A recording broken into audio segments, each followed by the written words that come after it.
গণভোটের সোর্স হলো সংবিধান, গণভোটের সূচনাকারী হলো বিএনপি, গণভোট অমান্যকারী হইল বিএনপি। এখন তারা কি পারবেন এটা করতে?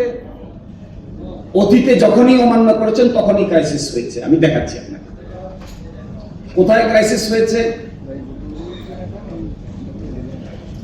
বড় ধরনের ক্রাইসিসের জন্ম হয়েছে কখনো সাংবিধানিক ক্রাইসিস, কখনো পলিটিক্যাল ক্রাইসিস।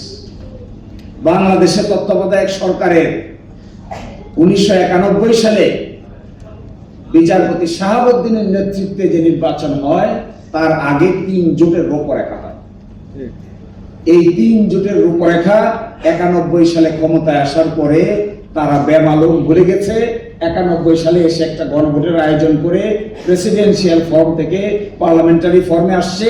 এইটা পরবর্তীতে না মেনে তত্ত্বাবধায়ক সরকার সিস্টেম কন্টিনিউ না করার কারণে যে সংকটের তৈরি হয়েছিল 1996 সালে একটা সেইম ইলেকশন করে এই সংকট থেকে বের হয়ে গিয়ে 96 সালেই মাত্র 15 দিন সংসদে থেকে গভীর রাতে তত্ত্বাবধায়ক সরকারের বিল সংসদে পাশ করে ওই সংকট থেকে বাংলাদেশের মানুষ মুক্তি পেতে হয়েছে।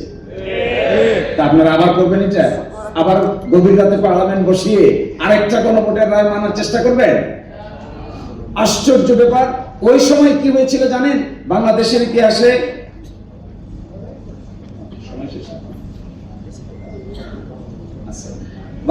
ইতিহাসে পার্লামেন্ট বয়কট নামে একটা কেস আছে। পার্লামেন্ট বয়কট কেস যখন মাগুরাতে উপনির্বাচন হলো, খুবই বাজে উপনির্বাচন হলো, সকলেই আন্দোলন করলো।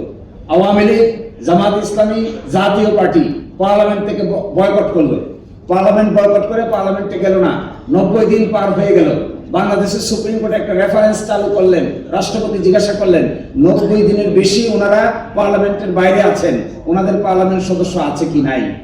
এটাকে বলে পার্লামেন্ট বয়কট কেস। বাংলাদেশের ইতিহাসে এটাই প্রথম রেফারেন্স।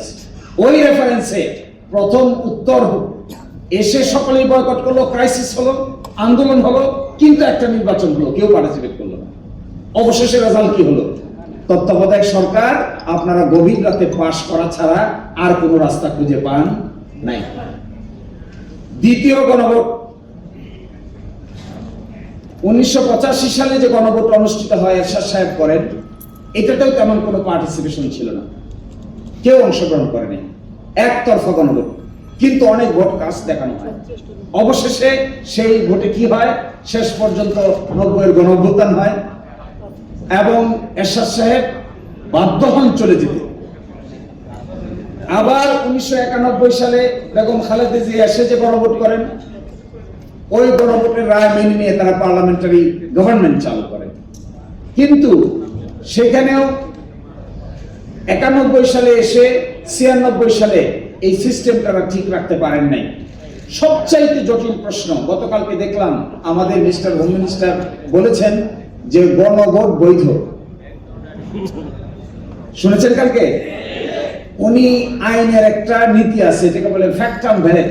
আপনারা দেখবেন একটা ইংরেজি শব্দ এখানে উনি ব্যবহার করেছেন, এটা মূলত ল্যাটিন শব্দ ফ্যাক্টাম ভ্যালিড। ফ্যাক্টাম ভ্যালিড মানে হলো এটা যেটা আসলে বৈধ না কিন্তু হয়ে গেছে তাই বৈধ।